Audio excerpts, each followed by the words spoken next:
আবার আমন্ত্রণ জানাচ্ছি সবাইকে রবি নিবেদিত আমরাই বাংলাদেশে। বিরতির আগে আমাদের সাথে যোগ দিয়েছিল স্মাইল ফাউন্ডেশনের সভাপতি এবং প্রতিষ্ঠাতা তাইফ। আমরা কথা শুরু করি। স্মাইল ফাউন্ডেশনের ব্যাপারে একটু কিছু বলবেন? আচ্ছা, স্মাইল ফাউন্ডেশন 2012 এপ্রিল থেকে অফিসিয়ালি এর কাজ শুরু করেছে।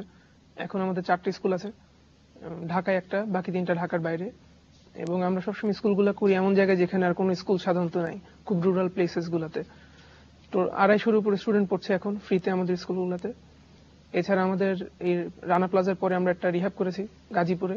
ওইখানে এই শুধু রানা প্লাজার ভিকটিম না, মানে দেশে তো প্রতিদিনই দুর্ঘটনা হচ্ছে, তো বিভিন্ন ধরনের ভিকটিম যারা আছে আমরা চেষ্টা করছি, আমাদের ওখানে 4টা বেড আছে, তো ওদেরকে ওখানে ট্রেনিং দিতে, ফ্রি ট্রিটমেন্ট, মানে সিআরপির মতো একটা ছোট করার চেষ্টা করছি আর কি। আর এছাড়া গত 1 বছরে দেশে যে কোনো জায়গায় যে কোনো দুর্যোগ, বন্যা হোক, ঝড় হোক, যাই হোক, আমরা সেখানে গেছি এবং ওখানে আমাদের যথাসাধ্য আমরা চেষ্টা করছি তাদেরকে হেল্প করার। এখন স্মাইল ফাউন্ডেশন কতজন স্বেচ্ছাসেবক কাজ করছে? আমাদের এখন প্রায় লিস্টেড ভলান্টিয়ার্স আছে 12,000 প্লাস। আচ্ছা, এটা কি গোটা দেশ থেকে? জি জি, এবং এটা দিন দিন বাড়ছে আর কি, মাশাআল্লাহ। আচ্ছা, সাভারের রানা প্লাজার সময় আপনাদের ভূমিকাটা কি রকম ছিল? আচ্ছা, সাভারের রানা প্লাজার ভূমিকাটা ছিল যে যখন এটা বিল্ডিংটা কলাপস করলো, সবার আগে আমরা এখানে গেছিলাম এটা, এবং মানে বিল্ডিংটা কলাপস করার পরে আমাদের সাভারে যে টিমটা ছিল তারা সাথে সাথে ওখানে চলে গেছিল, এবং আমরা ওই প্রথম দিন ওখান থেকে 176 জনকে বিল্ডিং থেকে বের করে নিয়ে আসছিলাম এবং এলাকার লোকজনের সাহায্যে। এবং সেকেন্ড দিন আমরা 4 জনকে বের করে নিয়ে আসছিলাম, যেহেতু সেকেন্ড দিন অলরেডি আর্মি তাদের কাজ শুরু করে দিয়েছিল। আচ্ছা, আপনারা সবার আগে পৌঁছে গেছেন, এটা কারণ কি? মানে সাভারে আপনাদের যে টিমটা ছিল তারা সবার আগে চলে গিয়েছিল? আমরা চেষ্টা করি যে একটু ডিসেন্ট্রালাইজ করার জন্য, যে আমাদের বিভিন্ন জেলায় আমাদের কমিটিগুলো আছে। আচ্ছা, তো যে কোনো জায়গায় কোনো সমস্যা হলে ওই কমিটি প্রথমে মুভ করে আর কি। আচ্ছা, আপনারা খবরটা পাওয়ার পরে যে রিঅ্যাকশন টাইম সেটা কেমন ছিল? মানে কত তাড়াতাড়ি আপনারা চলে যেতে পেরেছিলেন? 1 ঘন্টার মধ্যে। 1 ঘন্টার মধ্যে? তো ওখানে যে তখন আপনারা কি অবস্থা দেখলেন? যেহেতু দেখলাম যে হরিবল অবস্থা, বিল্ডিংটা ভেঙে পড়েছে, অসংখ্য মানুষ ভিতরে, খুবই খারাপ অবস্থা, মানে অকল্পনীয়। কখনো এটা তো বাংলাদেশের মানুষ, অন্তত আমরা তো দেখি নাই। তো এই আর কি, ইট ওয়াজ মানে সো প্যাথেটিক। আপনাদের যে টিম যারা ওখানে কাজ করেছিল তাদের কি কোনো ট্রেনিং ছিল? না, এদেরকে কোনো ট্রেনিং ছিল না।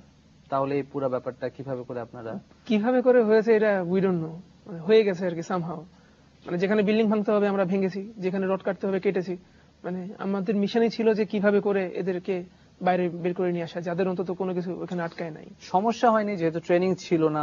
মানে কোন একটা কাজ হয়তো ঠিক করেই করতে গিয়েছিলেন, কিন্তু করতে যাওয়ার পরে দেখা গেছে যে ট্রেনিং থাকলে ভালো হতো।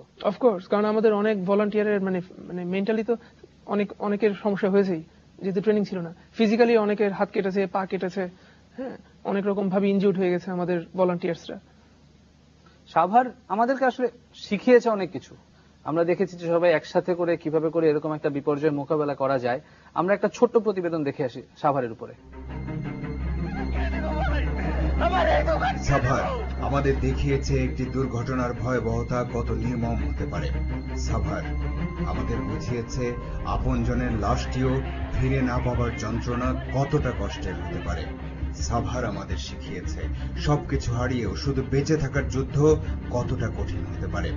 সাভার আমাদের জানিয়েছে সাবধানতার অভাবে একটি দুর্ঘটনার মাত্রা বেড়ে যেতে পারে কত গুণ। আবার এই সাভারই আমাদের নতুন করে দেখিয়েছে একদমই অচেনা কিছু মানুষকে বাঁচানোর জন্য ঝাঁপিয়ে পড়তে পারি আমরা সবাই মিলে একসাথে। জাত, ধর্ম, শ্রেণী, পেশা সব ভুলে আমরা একে অপরের জন্য কি না করতে পারি। যেই সাভার আমাদের কাঁদিয়েছে সেই সাভারই আমাদের জাগিয়েছে। সাভার আসলে কিন্তু আমাদেরকে জাগিয়েছে অনেক কিছু। আমরা প্রথমবারের মতো শিখলাম এতগুলো মৃতদেহ অধরচন্দ্র বিদ্যালয়ে যখন রাখা হলো, সেটারও যে ম্যানেজমেন্টের ব্যাপারটা, সেখানেও কিন্তু আমাদের হয়তো ওরকম কোনো প্রস্তুতি ছিল না।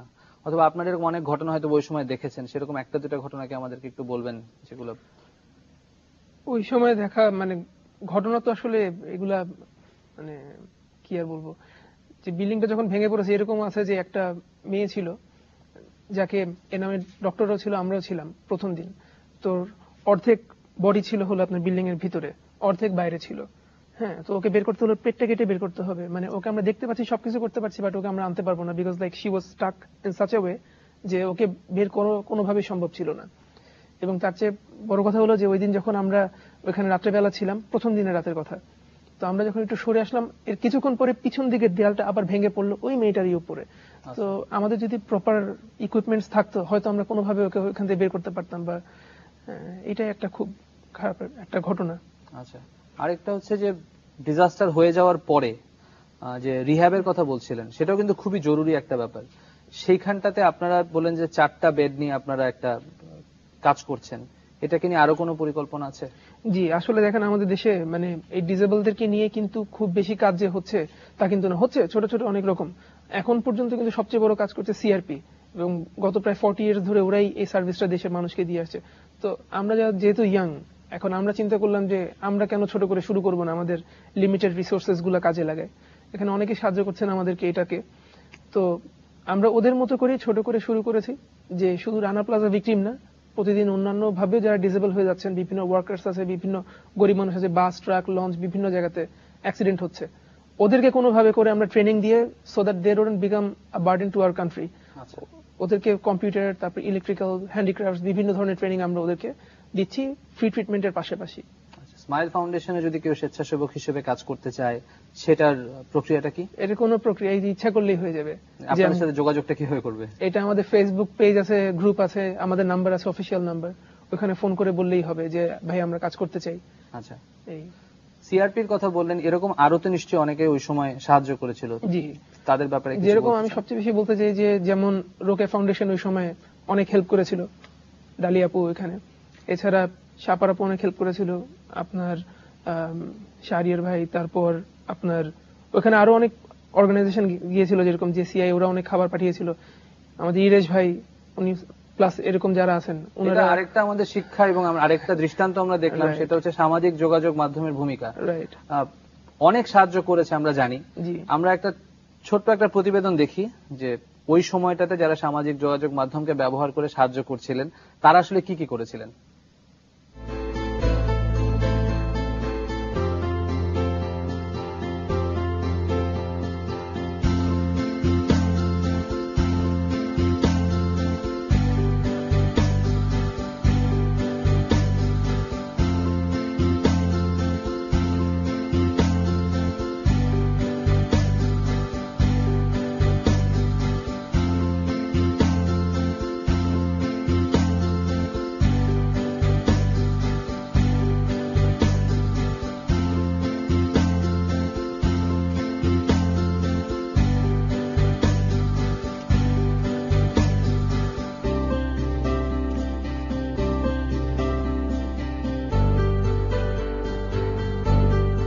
পর্দার নায়ক থেকে সত্যিকার নায়ক হয়ে যাওয়ার দৃষ্টান্ত আমরা খুব বেশি কিন্তু দেখি না। সাভার আমাদের দেখিয়ে দিয়েছে সেটাও। আমাদের সাথে যোগ দিয়েছে নীরেশ জাকের, যারা সাভারের রানা প্লাজার ঘটনার সময়ে নিয়মিত ফেসবুক ব্যবহার করতেন, তারা ইরেশ জাকেরের ভূমিকা খুব ভালো মতোই তখন দেখেছিলেন। ইরেশ, কেমন আছেন? এই তো ঘুম থেকে উঠে আসতে হচ্ছে একটু কঠিন। আচ্ছা ইরেশ, আমরা একটা বিরতিতে যেতে হবে। বিরতি থেকে ফিরে আমরা কথা বলবো সামাজিক যোগাযোগ মাধ্যম নিয়ে, সাভার নিয়ে এবং সাভার থেকে কি কি শিখলাম সেটা নিয়ে। আর বরাবরের মতো আমরা শুধুমাত্র কথা বলেই শেষ করব না, বিরতির পর থেকে ফিরে এসে আমরা দেখাবো আপনারা কিভাবে করে আমাদের সাথে যোগ দিতে পারেন, কিভাবে নিজেদেরকে আরো ভালো মতো প্রস্তুত করতে পারেন সামনে আসা বিপর্যয়গুলোর জন্য। ফিরে আসছি একটা ছোট্ট বিরতি থেকে তায়েফ আর ইরেশকে নিয়ে।